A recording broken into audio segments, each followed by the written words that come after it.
예수를 불러 이르되 내가 유대인의 왕이냐? 예수께서 대답하시되 이는 내가 스스로 하는 말이냐? 다른 사람들이 나에 대하여 내게 한 말이냐? 빌라도가 대답하되 내가 유대인이냐? 내 나라 사람과 대제사장들이 너를 내게 넘겼으니 내가 무엇을 하였느냐? 예수께서 대답하시되 내 나라는 이 세상에 속한 것이 아니니라. 만일 내 나라가 이 세상에 속한 것이었더라면 내 종들이 싸워 나로 유대인들에게 넘겨지지 않게 하였으리라. 이제 내 나라는 여기에 속한 것이 아니니라. 빌라도가 이르되 그러면 내가 왕이 아니냐? 예수께서 대답하시되 내 말과 같이 내가 왕이니라. 내가 이를 위하여 태어났으며 이를 위하여 세상에 왔나니 곧 진리에 대하여 증언하려 함이로라. 무릇 진리에 속한 자는 내 음성을 듣느니라 하신대 빌라도가 이르되 진리가 무엇이냐 하더라. 아멘. 오늘 말씀은 내 나라, 그러니까 예수님의 나라, 하나님의 나라, 하늘나라, 아버지의 나라에 대한 소개가 되고 있는 말씀입니다. 저는 하나님의 나라 하면 주기도문이 떠오릅니다. 주기도문은 이제 7가지 또는 8가지 간구로 나오게 되는데, 저는 이 두 번째 간구, 아버지의 나라가 오게 하시며 라는 것이 저는 생각이 납니다.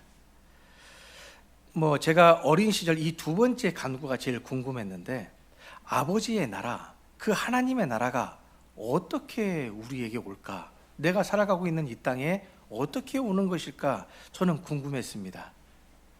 요한계시록 21장에 보면 천국에 대해서 묘사하고 있지 않습니까? 그 천국은 눈물도 없고 아픔도 없고 고통도 없고 사망도 없는 그런 곳, 하나님께로부터 하늘에서 내려오는 그 거룩한 성 예루살렘을 보니 그 성이 나타내는 빛이 귀한 보석과 같고, 그 성곽은 벽옥으로 되어 있으며 성은 전체가 정금으로 되어 있어서 맑은 유리와 같고, 그 12문이 있는데 그 문은 커다란 진주로 되어 있으며, 그 성 안에는 생명수의 강이 흐르고 12가지의 열매를 맺을 수 있는 생명나무가 존재하는데, 그 나무의 잎사귀들은 만국을 치료하기 위하여 있다라고 요한계시록 21장에 기록되어 있습니다.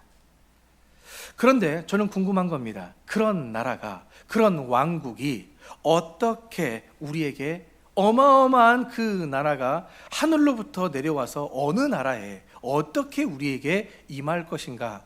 저는 어린 시절 그것이 많이 궁금했습니다. 제가 그렇게 호기심이 많은 어린 시절을 보냈던 것은 아닌데, 유독 하나님 말씀에 대해서는 그렇게 좀 궁금해서 그랬는지, 그래서 하나님께서 저를 목사로 시키지 않았나 생각도 해봅니다. 우리는 대부분 이 하나님의 나라, 아버지의 나라, 천국을 어떤 시공간을 초월한 그런 나라라고 말은 하면서도, 여전히 실질적으로는 우리의 생명이 다해서 죽으면 가는 나라라고 우리는 생각을 합니다. 그런데 주님께서 가르쳐 주신 기도회는 아니지 않습니까? 그 나라가 우리에게 오도록, 우리가 가는 것이 아니라 그 나라가 우리에게 오도록 예수님께서 기도를 가르치고 계시니 성경은 참으로 어려운 것 같습니다. 그래서 저는 이 어린 시절, 천국, 하나님의 나라 가기는 가야겠는데 어떤 나라인지는 잘 모르겠고, 그래, 아직은 잘 모르겠다, 어른이 되면 알겠지, 어떻게 해서든 예수님 믿고 천국에 가면 되겠지라고 생각하며 교회에 잘 나갔던 것 같습니다. 여러분들의 신앙생활은 어떻습니까? 여러분들의 어린 시절 천국에 대한 이미지는 무엇입니까? 새벽 안개가 채 가시지 않는 이 로마 총독의 관저 안, 로마 총독 빌라도는 유대인들에게 끌려온 한 청년을 만나기 위해서 다시 관정으로 들어갑니다. 그렇게 빌라도의 눈에 비친 예수라는 청년은 초라하기 그지없습니다. 과연 이 청년이 유대인의 왕이라고 믿기지가 않습니다. 그렇지만 물어봅니다. 네가 유대인의 왕이냐? 그런데 예수님은 의외의 질문으로 다시 반문을 하는 겁니다. 이것이 네 생각이냐? 아니면 사람들이 그렇게 얘기해서 너는 그런 말을 하는 것이냐? 반문을 하죠. 아니, 묻는 말에 기면 기고 아니면 아니라고 대답해 주면 될 것을 오히려 따지고 드는 예수님의 태도에 조금 당황스럽습니다. 그러나 예수님의 질문의 의도가 뭡니까? 이는 예수님께서 단순히 지금 이 상황을 회피하기 위해서 말을 돌리고 있는 게 아니라 정확하게 질문하라는 겁니다. 너는 로마에 대항하기 위하여 반란을 일으키는 정치적인 선동가로서의 유대인의 왕이냐, 아니면 너희 동족들이 이야기하고 있는 구약에 예변된 메시아로서의 왕이냐, 똑바로 물어보라는 얘기입니다. 그래야 정확하게 내가 대답을 해주지, 이런 의도입니다. 그렇게 애매한 질문을 던진 것을 꼬집힘 받은 이 빌라도가 스스로 불쾌해하면서 예수님을 쏘아붙입니다. 내가 너희들과 같은 유대인이냐? 네 동족이 너를 나에게 넘긴 것 아니냐? 죄가 있으니까 넘겼겠지. 그러면서 예수님을 죄인으로 몰아가기 시작하죠. 그러자 예수님께서 그에 무엇을 대답하시느냐? 36절에서 하나님의 나라에 대해서, 예수님의 나라에 대해서 소개를 하시는 겁니다. 뭐라고 소개합니까? 우리 다 함께 읽어보죠. 시작.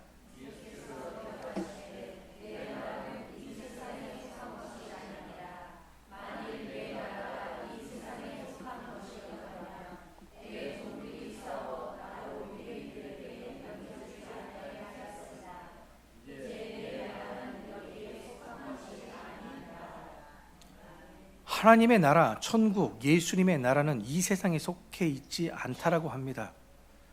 이제 더 알쏭달쏭해집니다. 도대체 하나님의 나라, 예수님의 나라는 어떤 나라인가? 예수님의 나라가 이 세상에 속한 것이 아니라면 어디에, 그럼 저 세상이라는 곳이 있는 건가? 만약에 저 세상이 정말 존재한다면 저 세상은 어떻게 가야 되는 것인가? 우리는 그것을 설명할 수 있어야 됩니다. 우리가 진정 예수 그리스도를 믿는 제자들이라면, 하나님의 백성이라면 하나님의 나라가 어떤 나라인지, 예수님께서 설명하시는 나라가 어떤 나라인지, 그 나라의 운영 방식은 어떤 것인지 우리가 그것을 알아야 선포할 것 아닙니까? 그 방법을 알아야 사람들에게 제공할 수 있을 것 아닙니까? 그래야 우리가 가지고 있는 소망을 그들에게도 줄 수 있으며, 우리가 가지고 있는 그 행복을 그들에게도 누릴 수 있게 만들 수 있는 것 아닙니까? 여러분, 바이킹족 다들 아시죠? 한 번쯤 들어보셨죠? 배를 타고 다니면서 무시무시한 칼과 도끼를 들고 다니며 해적질하는 사람들이 이 바이킹족입니다.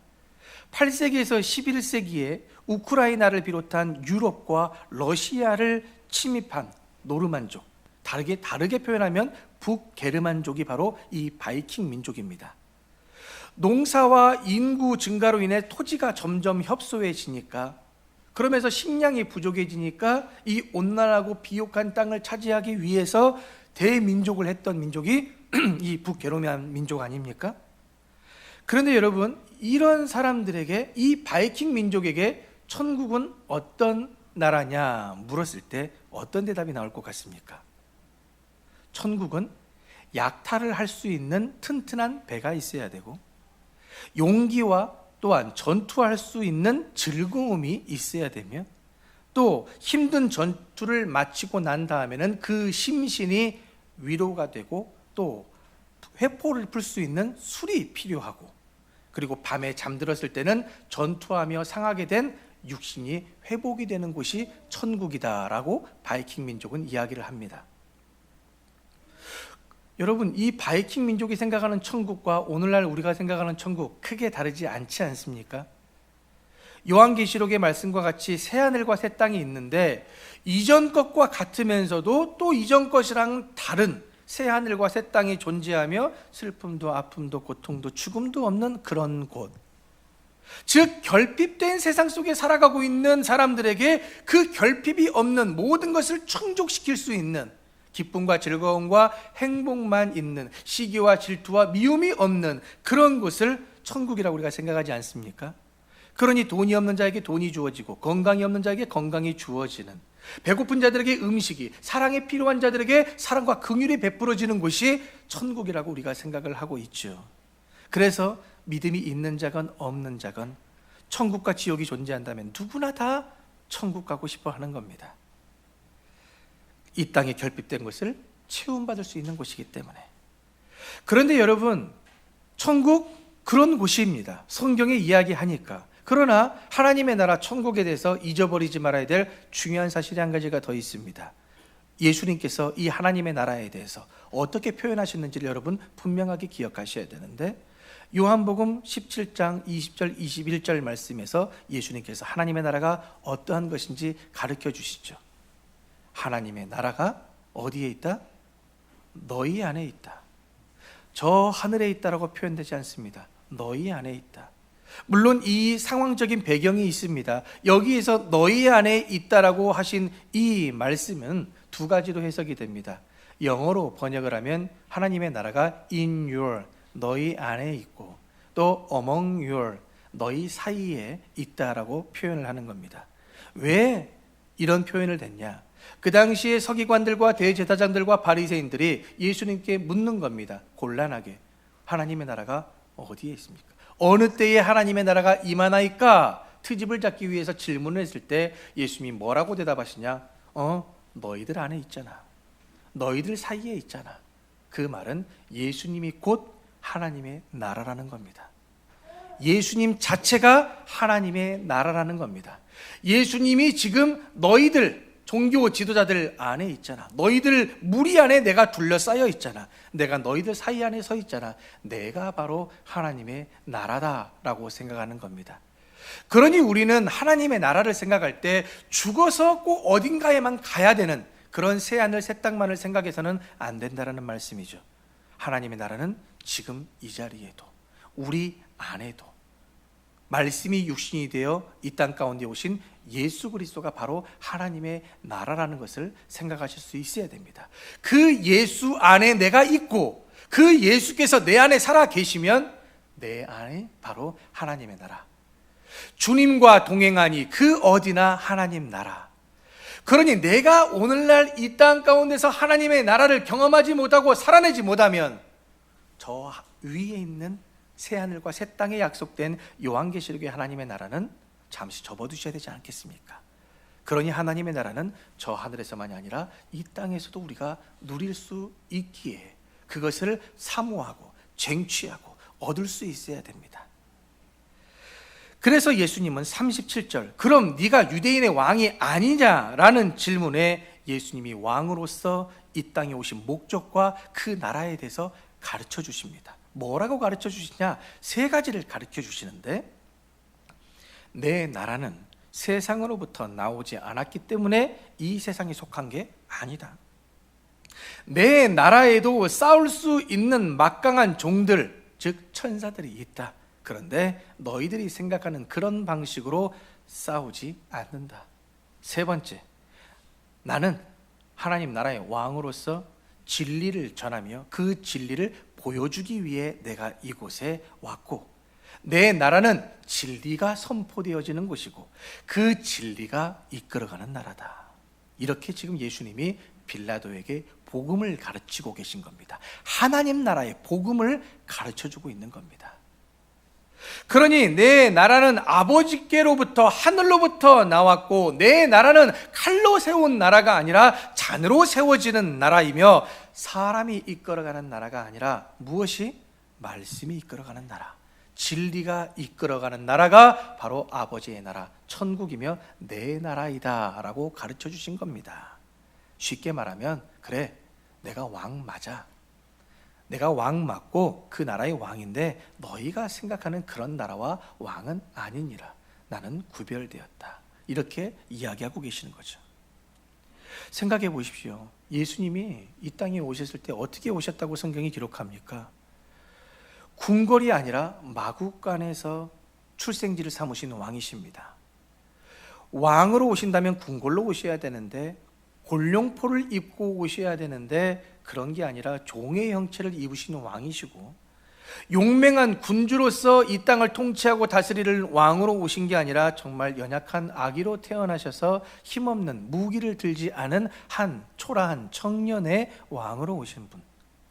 그렇게 부귀영화가 아니라 고난과 십자가, 고난과 죽음을 맞이하기 위해 오신 분, 이런 왕이 어디 있습니까?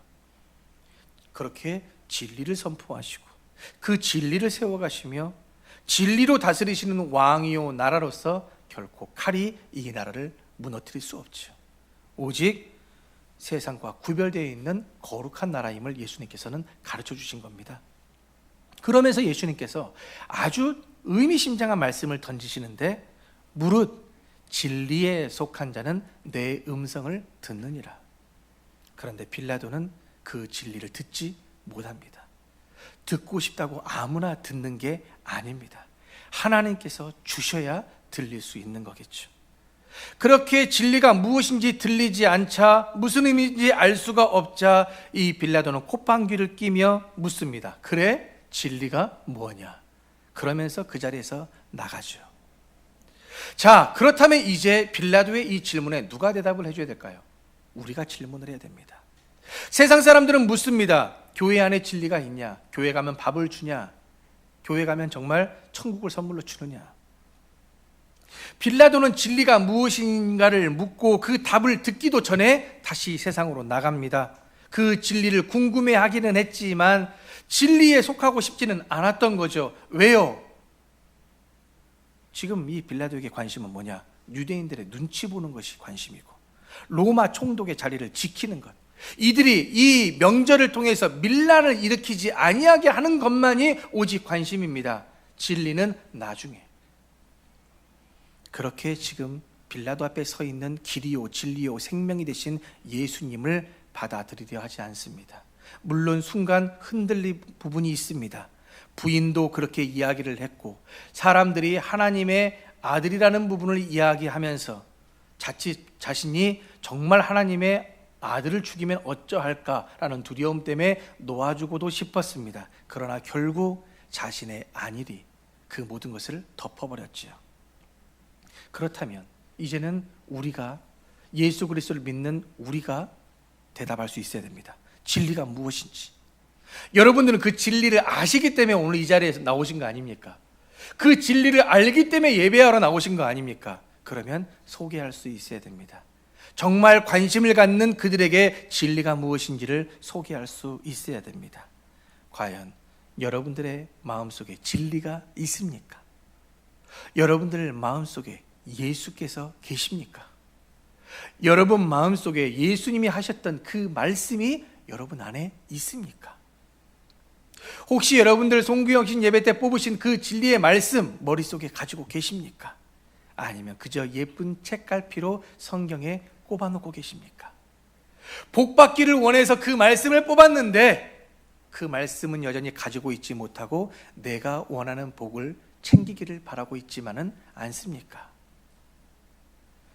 과연 내 인생을 주관하시는 분이 예수님이 맞고 내 인생을 이끌어가는 것이 예수님이 선포하신 말씀이 맞습니까?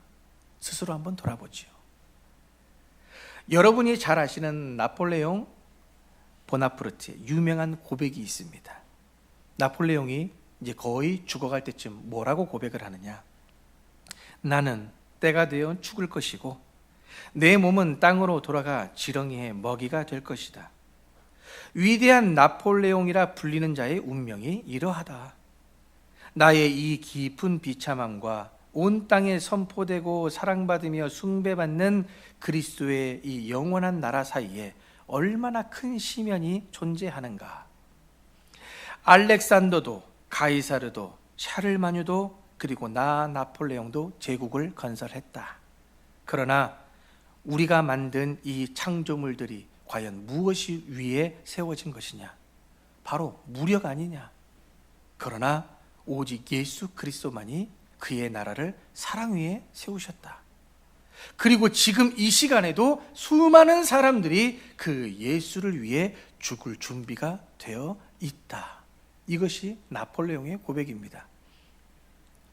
역사학계 일부에서는 이 기록이 기독교 변증가들에 인해서 조금 수정이 되었다라는 견해도 존재하지만 어찌됐건 이 고백이 이야기하고자 하는 핵심이 뭐냐면 무력 중심의 통치 철학이 예수님의 진리 앞에 무력함을 깨달으며 허무함과 경외함을 느꼈다라는 것을 지금 보여주는 겁니다. 진정한 나라는 무엇이 위에 세워져야 된다? 사랑 위에 세워져야 한다는 것이죠. 지도자들은 백성을 사랑하며 세울 수 있어야 되는데 대부분의 모든 제국은 힘으로 세워진, 칼로 세워진 나라입니다. 그러나 하나님의 나라는 칼로 세워지지 않았습니다. 사랑과 희생과 용납으로 내 몸에 있는 물과 피를 쏟아내며 결국 내 자신을 태우고 내 자신을 녹여서 하나님의 나라가 세워진 것입니다. 여러분들 하나님의 나라 가기를 원하십니까? 천국 가기를 원하십니까? 여러분들의 몸을 녹이시길 바랍니다. 여러분들의 몸을 태우시길 바랍니다. 뭔가 더 받으려고, 뭔가 더 쟁이려고 하지 마시고 결국 내가 가지고 있는 것을 최대한 할 수 있는 대로 나눠서 그 사랑의 불꽃을 키워서 그 사랑의 불꽃의 능력이 하나님의 역사하심으로 더 강력하게 불일 듯이 일으켜져서 이 세상이 온전히 하나님의 말씀의 통치 가운데 이루어지는 나라가 되기를 소망함으로 기도할 수 있는 우리 모두가 되기를 간절히 바라고 축복합니다. 마무리합니다. 우리는 진리이신 예수님을 똑바로 알아야 됩니다. 그저 나에게 복 주시기 위해서 날 위해 대신 죽어주신 분이라고만 생각해서는 안 됩니다. 예수님을, 이 진리이신 예수님을 바로 알아야 바로 믿을 수 있고 바로 믿어야 바른 복과 바른 삶을 살아갈 수가 있는 겁니다. 손자병법 모공편에 나오는 유명한 병법이 소개가 되죠. 제일 여러분들이 잘 아시는 것, 지피지기 백전백승. 네, 대부분은 그렇게 알고 계시지만 원전에서는 지피지기 백전불태라고 나옵니다. 상대방을 알고 나를 알면 절대 패하지 않는다라는 얘기입니다. 왜 그렇게 나오냐? 전쟁을 치르기에 앞서 철저한 정보들을 수집을 하고 자기 객관화를 늘 해서 패배하지 않는 상황을 만드는 것이 진짜 전략이고 지혜라고 소개해 주는 거라서 지피지기 백전불태입니다. 그런데 여러분, 이거는 전쟁하는 사람들만이 아니라 오늘날 신앙생활을 하고 있는 우리들에게도 중요한 병법이 되는 거죠. 왜요? 우리도 싸움을 싸우고 있지 않습니까? 무슨 싸움? 우리나라가 전쟁, 물론 세계 유일한 분단 국가이긴 하지만 우리는 영적 전쟁을 매일같이 하는 사람들입니다. 하나님 말씀대로 살아가기를 원하면 원할수록 악한 마귀가 우리 앞에 장애물들을 놓고 하나님 말씀대로 살아가지 못하도록, 신앙생활을 똑바로 하지 못하도록, 작은 예수가 되지 못하도록 만드는 것이 악한 존재들 아닙니까? 매 순간 결단하지만, 오늘 이 말씀을 듣고 결단하지만 교회 문 밖에 나서는 그 순간부터 말씀은 온데간도 없이 사라져서 새가 먹어버리고 바위가 막혀서 뿌리를 내리지 못하고 가시덤불에 막혀서 자라지 못하는 그 문제가 생기지 않습니까? 그래서 우리는 매 순간이 영적 전쟁이죠. 그러니 우리도 이 신앙생활을 하면서 우리가 준비해야 됩니다. 지피지기 백전불태. 뭘로 준비해야 될까요? 우리의 믿음이 헛되지 않고 위태롭지 않기 위해서 말씀을 통해 철저하게 자기 성찰을 해야 되며 영적 분별력을 키워야 됩니다. 강대상에서 이야기하고자 하는 것은 하나입니다. 말씀 안에 거하라. 말씀과 기도 외에는 없습니다. 설교의 종합은 똑같습니다. 말씀 보세요, 기도하세요, 사랑하세요, 용서하세요. 결론은 똑같은 것을 여러 가지 맛으로 요리할 뿐이죠. 그렇게 말씀을 강조하신 이유가 뭡니까? 예수 그리스도가 말씀이시기 때문입니다. 말씀이 육신이 되어 이 땅 가운데 오신 분이 예수입니다. 하나님의 나라는 말씀으로 통치되는 나라입니다. 사람이 이끌어가는 나라가 아닙니다. 목사가 이끌어가는 거 아닙니다. 교회도 마찬가지입니다. 목사, 장로, 항존 직분자들이 교회를 이끌어가는 것이 아니라 선포되는 기록된 말씀이 이 교회 공동체를 이끌어가는 것입니다. 그러니 말씀이 하지 말라고 하면 하지 말아야 되는 것이고, 말씀이 하라는 것만 우리는 맞추면 됩니다. 넘어졌습니까? 괜찮아요. 다시 일어서서 말씀에 맞추면 되죠. 또 넘어졌습니까? 괜찮습니다. 하나님은 끝까지 우리를 포기하지 않으시고 오늘도 이 자리에 불러주셔서 말씀을 들려주고 계십니다. 얼마나 감사합니까? 이것이 진정한 복인 줄로 믿습니다. 여러분, 우리는 지금 눈으로 말씀을 보며 예수 그리스도를 보고, 말씀을 들으며 우리는 귀로 예수님의 음성을 듣고 있는 것입니다. 그래서 이 말씀을 통해 철저한 자기 성찰과 영적 분별력을 키워서 예수님과 늘 동행하며 늘 예수 안에 있을 수 있는 우리 생명샘 모든 성도들 되시길 주님의 이름으로 축복합니다. 하나님의 나라, 예수님의 나라, 바로 말씀이 이끌어가는 나라. 그리스도인 된 우리도 오직 그 말씀 안에 들어갔어. 그 말씀을 듣고 탐구하고 선포하며 그 진리에 순종하는 삶을 살아가기를 소망합니다. 그리하여 그 진리가, 그 나라가 우리에게 주는 진짜 기쁨, 그 기쁨과 평안과 자족과 행복을 저뿐만 아니라 우리 모두가 함께 누리며 이 기쁨을 모르는 사람들에게도 하나님의 나라를 소개할 수 있는 우리 생명샘 성도들 되시길 주님의 이름으로 축원합니다. 하나님 아버지, 주님께서 말씀하셨습니다. 너희가 내 말에 거하면 참으로 내 제자가 되고 진리를 알지니 진리가 너희를 자유롭게 하리라. 그러나 그리스도의 제자된 저희는 진정 주님 안에, 말씀 안에서 그 말씀의 인도함과 통치함을 받고 있는지를 돌아보면 여전히 아쉬움만 남을 뿐입니다. 그럼에도 우리를 끝까지 사랑하시고 오늘도 이 자리에 부르셔서 회개할 기회를 주시고 말씀을 들려주셨으니 이 말씀이 우리에게 양약이 되고 힘이 되게 하여 주셔서 진리의 말씀이 주는 참된 평화와 위로와 기쁨이 넘쳐 흐르게 하여 주옵소서. 예수님의 이름으로 기도하옵나이다. 아멘.